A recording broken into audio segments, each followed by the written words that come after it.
जय हिंद दोस्तों, बहुत बहुत स्वागत है हमारे यूट्यूब चैनल पर। ITR 3 आपको इस वीडियो में प्रैक्टिकली भर के दिखाने वाले हैं और भी बहुत सारे डाउट आपके क्लियर हो जाएंगे। ITR 3 जाती है बिजनेस की इनकम अगर आप कर रहे हैं, स्पेशली दोस्तों अगर आप कमीशन की इनकम, ब्रोकरेज की इनकम या इस तरह का कोई इनकम कर रहे हैं, चाहे आप न्यू टैक्स रिजाइम में जाइए चाहे आप ओल्ड टैक्स रिजाइम में जाइए, आपके लिए सारी की सारी वीडियो रेलेवेंट होने वाली है। 31/3/24 को जो साल खत्म हुआ था, फाइनेंशियल ईयर 23-24, असेसमेंट ईयर 24-25 था। बिजनेस की इनकम के मैंने आपको बताया, मोस्ट ऑफ द केसेस में ऐसा कोई LIC का एजेंट या कोई भी कमीशन इंश्योरेंस वगैरह का आता है, कोई ब्रोकरेज आती है, कोई दलाली आती है दोस्तों, कोई जॉब वर्क के ऊपर काम करते हैं, किसी भी तरह की प्रोफेशनल फीस आती है। सपोज करो आप एक टीचर हैं, फ्रीलांसर हैं, ITR 4 आपके लिए एप्लीकेबल नहीं हो रही है। कोई कॉन्ट्रैक्ट की इनकम आ रही है, 194C के अंदर पैसा आ रहा है या सेल के अलावा और कोई भी पैसा आ रहा है, तो दोस्तों ITR 3 आप भर सकते हैं। अदर सोर्स की इनकम है, FD का ब्याज, सेविंग का ब्याज, तो आप भर सकते हैं।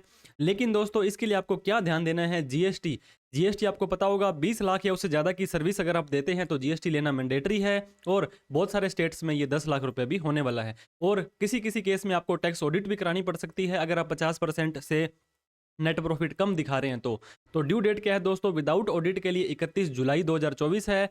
इसके बाद भी आप अपनी ITR तो भर सकते हैं, जिसे कि बिलेटेड ITR बोलते हैं, 31 दिसंबर तक। लेकिन इस 31 दिसंबर वाली ITR में आपको न्यू टैक्स रिजाइम में जाना पड़ेगा, ओल्ड टैक्स रिजाइम में आप नहीं जा सकते हैं। और ITR भरने से पहले दोस्तों आपको अपना AIS, TIS और फॉर्म 26S जरूर चेक कर लेना है, क्योंकि मई का जो TDS है वो कई बार लेट अपडेट करते हैं।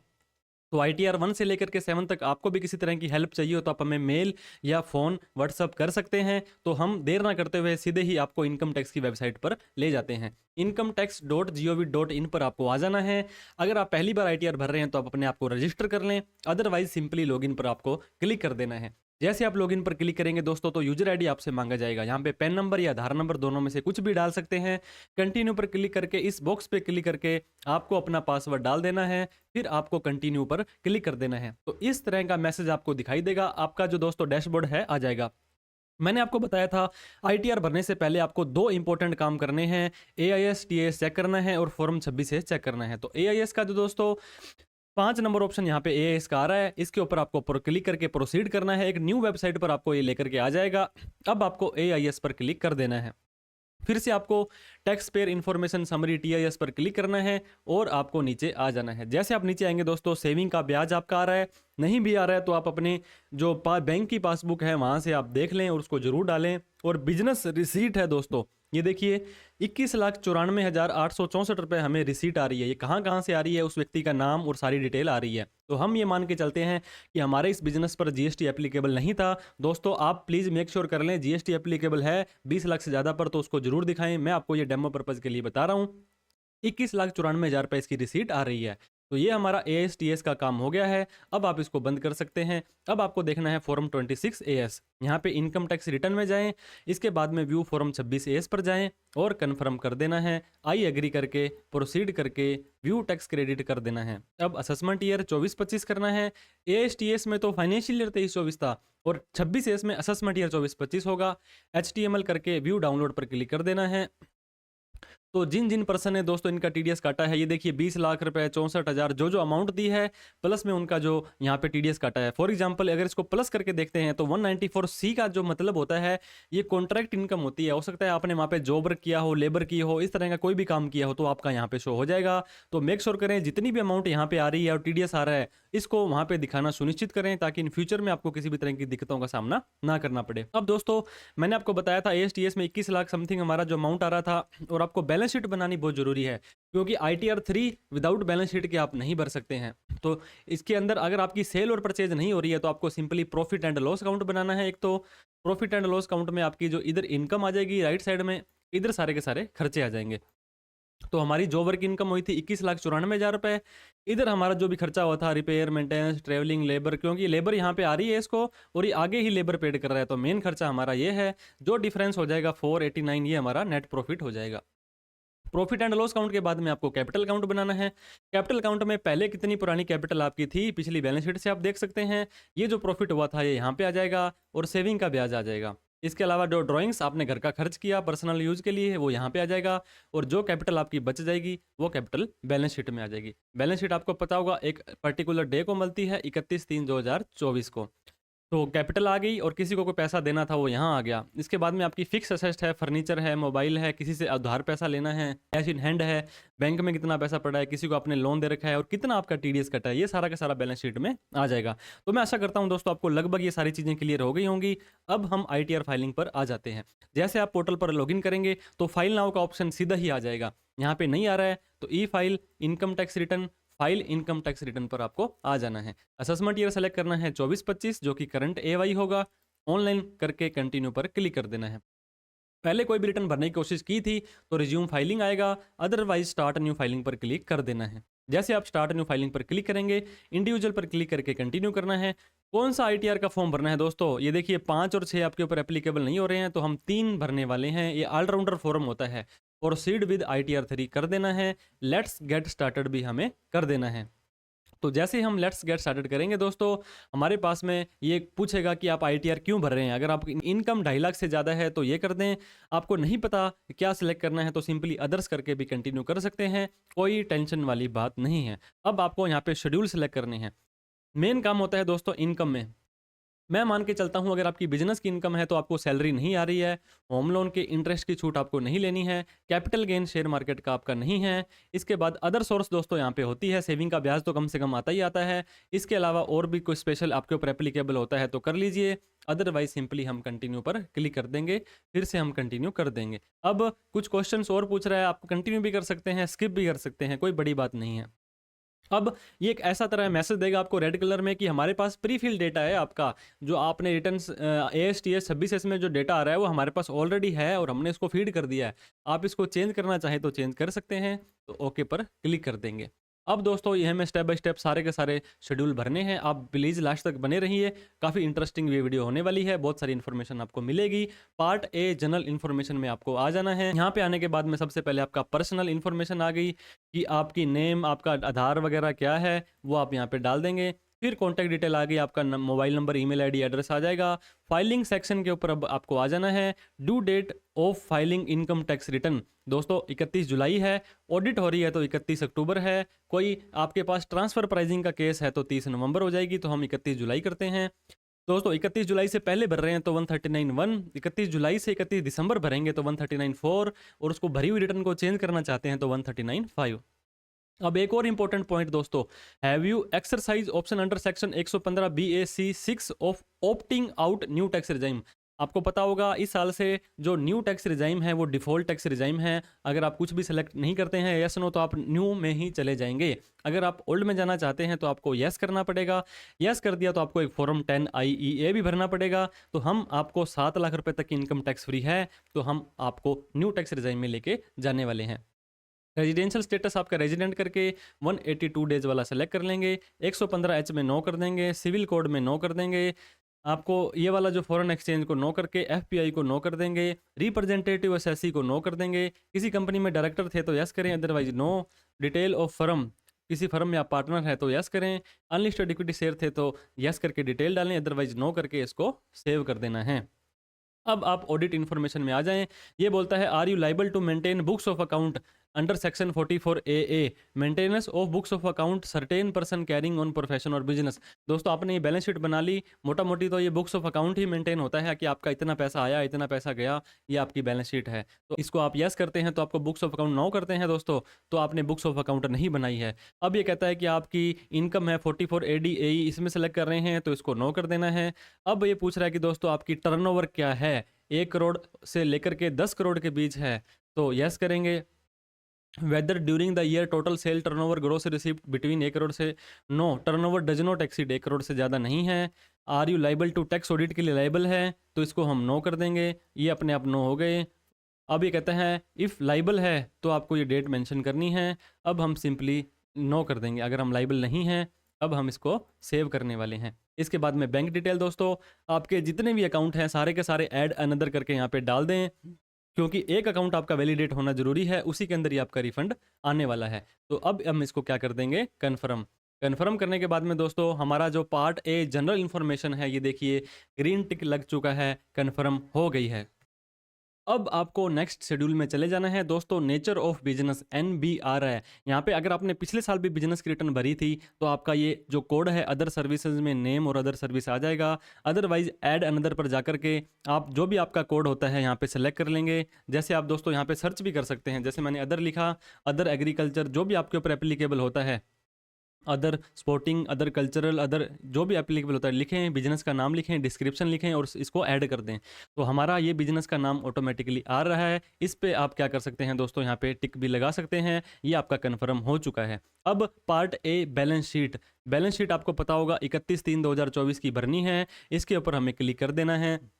इसमें दो ऑप्शन यहाँ पे देंगे आपको दोस्तों, सोर्स ऑफ फंड, पैसा कहाँ से आया था, कैपिटल वगैरह, एप्लीकेशन ऑफ फंड, पैसा कहाँ आपने लगा दिया है। अगर आपके पास बुक्स ऑफ अकाउंट मेंटेन नहीं है तो नो अकाउंट केस के अंदर जाकर के ये चार चीज़ें डाल के आप कंफर्म करके सेव कर सकते हैं। तो हमने बुक्स ऑफ अकाउंट बना रखी है, सोर्स ऑफ फंड के हमें अंदर जाना है, ऐड डिटेल के ऊपर क्लिक करना है, प्रोपराइटर कैपिटल अकाउंट, हमने प्रोपराइटर की कैपिटल जो है ये दोस्तों बैलेंस शीट के अंदर 1587,944 लिख देनी है, 1587,944।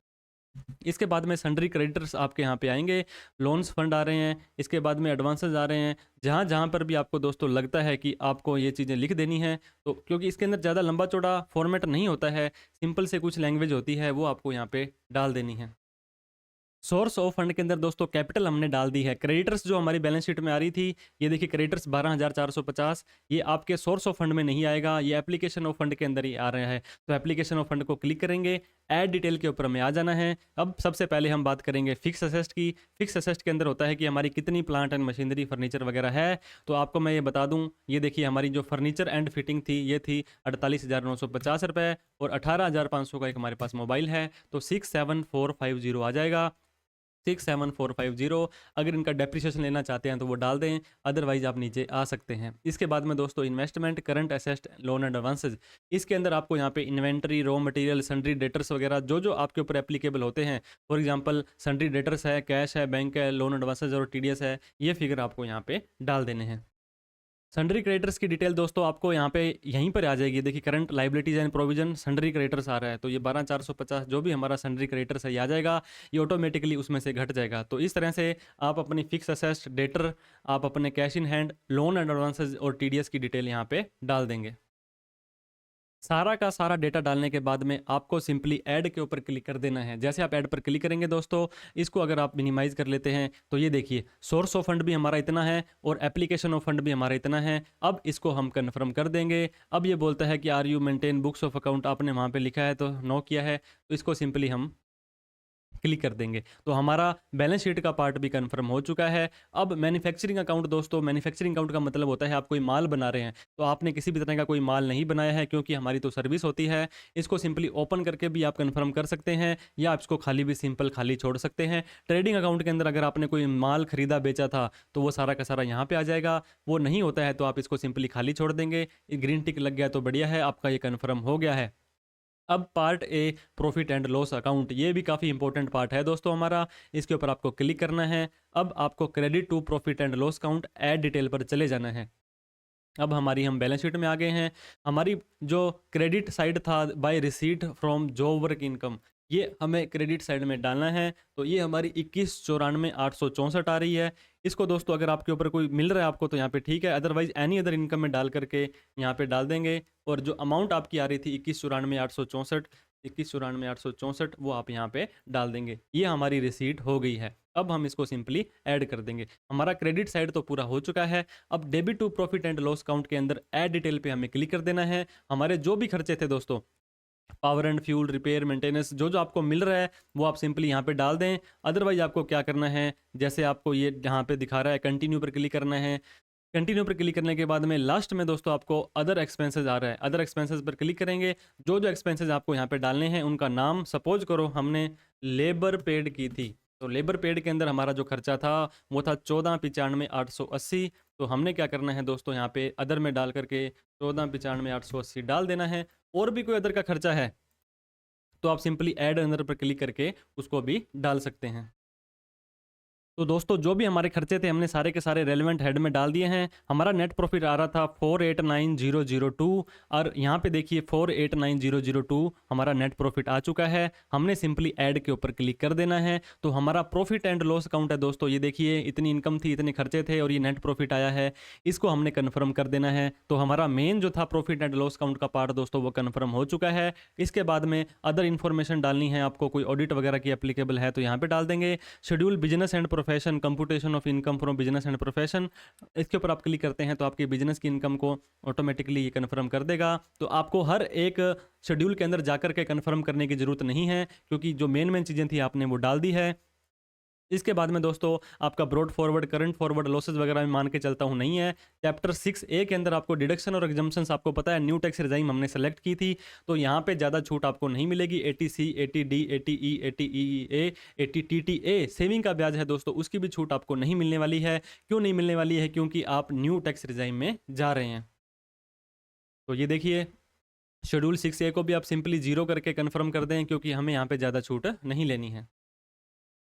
इसके बाद हम आ जाएंगे दोस्तों कंप्यूटेशन ऑफ टोटल इनकम, हमारी टोटल इनकम कितनी बन रही है। एक चीज़ मैं आपको यहाँ पे अदर सोर्स में ब्याज सेविंग का डाल के बता देता हूँ, आप इसको कन्फर्म कर देंगे। जैसे कि हमने यहाँ पे सेविंग का ब्याज, ये देखिए सेविंग का ब्याज 490 रुपये, 490 हमारा सेविंग का ब्याज आया था। इसको हमें इनकम फ्रॉम अदर सोर्स में डाल देना है। ये देखिए शेड्यूल अदर सोर्स में जैसे हम आएंगे, यहाँ पे आने के बाद में आपको ये ऑटोमेटिक ही उठा रहा है 563 रुपये। हो सकता है इसके अंदर कुछ चीज़ और आ रही हो। शो डिटेल के ऊपर अगर आप जाएंगे, एक से ज़्यादा बैंक भी हो सकते हैं तो हो सकता है ये दोनों बैंकों की डिटेल आपकी यहाँ पे ले रहा हो, तो कोई दिक्कत वाली बात नहीं है दोस्तों, ऑटोमेटिकली आना चाहिए। ज़्यादा आ रहा है, देखिए इंटरेस्ट फ्रॉम सेविंग अकाउंट है तो सेविंग अकाउंट का ब्याज हमारा ऑटोमेटिकली आ रहा है, इसको आप बैलेंस शीट में इतना का इतना भी कर सकते हैं। और अब हमें क्या करना है दोस्तों, बिल्कुल लास्ट में आ जाना है। हमने आना है टैक्सेस पेड के अंदर। अगर आपका कोई TDS कटा था, TCS कलेक्ट हुआ था, या अब ये देखिए दोस्तों 21,950 रुपये का TDS आपका यहाँ पे आ रहा है। लेकिन हमारे केस में क्या हुआ था दोस्तों, हमारा जो TDS था वो थोड़ा सा ज़्यादा था, वो था 24,495 रुपये। अब आपका डिफरेंस आ रहा है तो कोई दिक्कत वाली बात नहीं, आप मैनुअली भी यहाँ पे अपनी डिटेल डाल सकते हैं। जैसे आप दोस्तों यहाँ पे जाएंगे TDS के ऊपर, इस पर क्लिक करना है, 3 जनों का यहाँ पे डिटेल आ रही है। आप 1 बाई 1 इसको चेक कर लेंगे कि कौन से एम्प्लॉयर ने आपकी जो डिटेल है वो नहीं डाली है, ताकि आपको थोड़ा सा क्लियर हो जाए। ये देखिए यहाँ पे आपका जो TDS आ रहा है, एक व्यक्ति ने 645, 20,000 और 1240 रुपये डिडक्ट किए हैं। तो दोस्तों हमारे ऑनलाइन ऑटोमेटिकली ये देखिए 1240, 645 और 20,065 आ रहा है। और यहाँ पे ये देखिए 1245, ये 1240 आ रहा है, 645 आ रहा है, 20,065 आ रहा है। तो ये 2545 का हमारा जो यहाँ पे शो नहीं कर रहा है ऑटोमेटिकली, तो कोई टेंशन वाली बात नहीं है। हम यहाँ पे मैनुअली इसको डाल देंगे। तो मैनुअली कैसे डलेगा दोस्तों, ऐड अनदर पर क्लिक करेंगे तो उस 10 नंबर उस डिडक्टर का आपको डाल देना है। TDS deducted in on hand, TDS claim in on hand. तो इस तरह से जो भी आपका यहाँ पे TDS क्लेम नहीं हुआ था 2545 आ रहा है, तो 2545 यहाँ पे डाल देंगे, 2545 हम यहाँ पे डाल देंगे। इसके बाद में ग्रॉस अमाउंट, कितनी अमाउंट उन्होंने हमें दी थी ये हमने एक बार डिस्कस किया था, 2,54,537 रुपये, 2,54,537 रुपये। इनकम हमने कौन से हेड में लेनी है, हमने बिजनेस में लेनी है, क्योंकि दोस्तों हमारा बिजनेस का ही ये इनकम आने वाली है। तो इस तरह से हम यहाँ पे सारा का सारा डाल करके ऐड और क्लोज पर क्लिक कर देंगे। 24495 और 24495, ये देखिए हमारी बैलेंस शीट में भी हमारा TDS इतना आ रहा था, 26S में भी इतना आ रहा था, और हमने हमारी ITR में भी इतना करके कन्फर्म पर क्लिक कर देना है। जैसे हम कन्फर्म पर क्लिक करेंगे दोस्तों तो हमारा ये पार्ट भी क्लियर हो गया है कि हमारा कितना TDS वगैरह कटा था। अब हम आ जाएंगे लास्ट में computation of total taxable income. ये हमारी कंप्यूट कर देगा, इतनी इनकम थी, इतना टैक्स था, और रिफंड हमारा ये देखिए बन रहा है दोस्तों, क्योंकि 5 लाख से कम इनकम है। वैसे तो न्यू टैक्स रिजाइम में 7 लाख रुपए तक भी कम इनकम होती है। आई एग्री प्रीव्यू के ऊपर दोस्तों आई एग्री करेंगे। इसके बाद में हम क्या करेंगे, यहाँ पे नीचे आ जाएंगे और प्रोसीड टू प्रीव्यू के ऊपर हमें क्लिक कर देना है। जो भी हमने ITR भरी थी सारा का सारा डेटा आपका यहाँ पे शो होगा। इसको डाउनलोड करके आराम से देख सकते हैं, प्रिंट कर सकते हैं, अदरवाइज यहाँ पर भी पढ़कर देख करके आप इसको प्रोसीड टू वैलिडेशन पर चले जाएंगे। किसी भी तरह की कोई कमी होगी, एरर होगी दोस्तों, तो आपको ये दिखा देगा। उस एरर को सही करके आपको फिर से वापस आ जाना है। Please inter valid description drop down. तो ये आपको जब आप इस एरर पर क्लिक करेंगे दोस्तों तो आप यहाँ पे आ जाएंगे। आपको यहाँ पे क्या करना है, हेड ऑफ इनकम जो हमने पहले ट्राई करने की कोशिश की थी तो इसको हम कैंसिल कर देंगे। कैंसिल करके इसके बाद फिर से इसके अंदर जा करके हम उसको डिलीट कर सकते हैं ताकि आपको ये प्रॉब्लम बार बार ना आए। तो इस तरह से दोस्तों जो भी आपकी कमी थी वो सारी की सारी आप सही कर लेंगे। 1-2 एरर वगैरह आ रही होगी क्योंकि आपने आईटीआर का फॉर्म ढंग से भरा होगा तो ज़्यादा एरर नहीं आएगी। वैलिडेशन सक्सेसफुल आपका हो चुका है। प्रोसीड टू वेरिफिकेशन पे आपको चले जाना है। लोडिंग लेगा। 3 तरह से आप आईटीआर वेरीफाई कर सकते हैं। Hand to hand Aadhaar OTP से वगैरह से 30 दिन के अंदर-अंदर भी कर सकते हैं, या इसको बिना ओटीपी वेरीफाई किए आईटीआर लगा दें और 30 दिनों के अंदर-अंदर आप सीपीसी बेंगलुरु में डाक भेज दें। तो हम ई वेरीफाई नाउ पर क्लिक करेंगे, कंटिन्यू पर क्लिक करेंगे, आधार ओटीपी पे क्लिक करेंगे दोस्तों, क्योंकि सबसे फास्ट और सिक्योर है ये। कंटिन्यू पर क्लिक करेंगे, आई एग्री पर क्लिक करेंगे, जनरेट आधार ओटीपी पर क्लिक करेंगे तो आपके आधार कार्ड में जो मोबाइल नंबर दिया गया है उस पर एक ओटीपी जाएगा। वैलिडेट पर क्लिक करेंगे, फिर आपसे पूछेगा कि are you sure to want to submit this return, तो आप यस कर देंगे और आपकी रिटर्न सबमिट हो चुकी है। Acknowledgement hand to hand download हो जाएगा, आपको मैसेज आ जाएगा टेक्स्ट का, आपको ईमेल आ जाएगी आईटीआर के एक्नॉलेजमेंट की। तो इस तरह से आईटीआर 3 आप अपनी भर सकते हैं दोस्तों। फिर भी किसी तरह की आपको हेल्प चाहिए हो आईटीआर फाइलिंग से रिलेटेड तो आप हमें कमेंट कर सकते हैं, सोशल मीडिया हैंडल पर मैसेज कर सकते हैं, आप हमें व्हाट्सअप वगैरह भी कर सकते हैं। तो thank you so much for watching this video. इस वीडियो को उन सभी लोगों में शेयर करें जो आईटीआर 3 बिजनेस की इनकम भरना चाहते हैं लेकिन उनको कंफ्यूजन था कि कैसे भरें। तो वीडियो देखने के लिए बहुत बहुत धन्यवाद दोस्तों। लाइक शेयर सब्सक्राइब जरूर कर लें क्योंकि सब्सक्राइब करने का कोई पैसा नहीं लगता है, हमारा हौसला बढ़ जाता है। Thank you so much for watching this video. जय हिंद, जय भारत।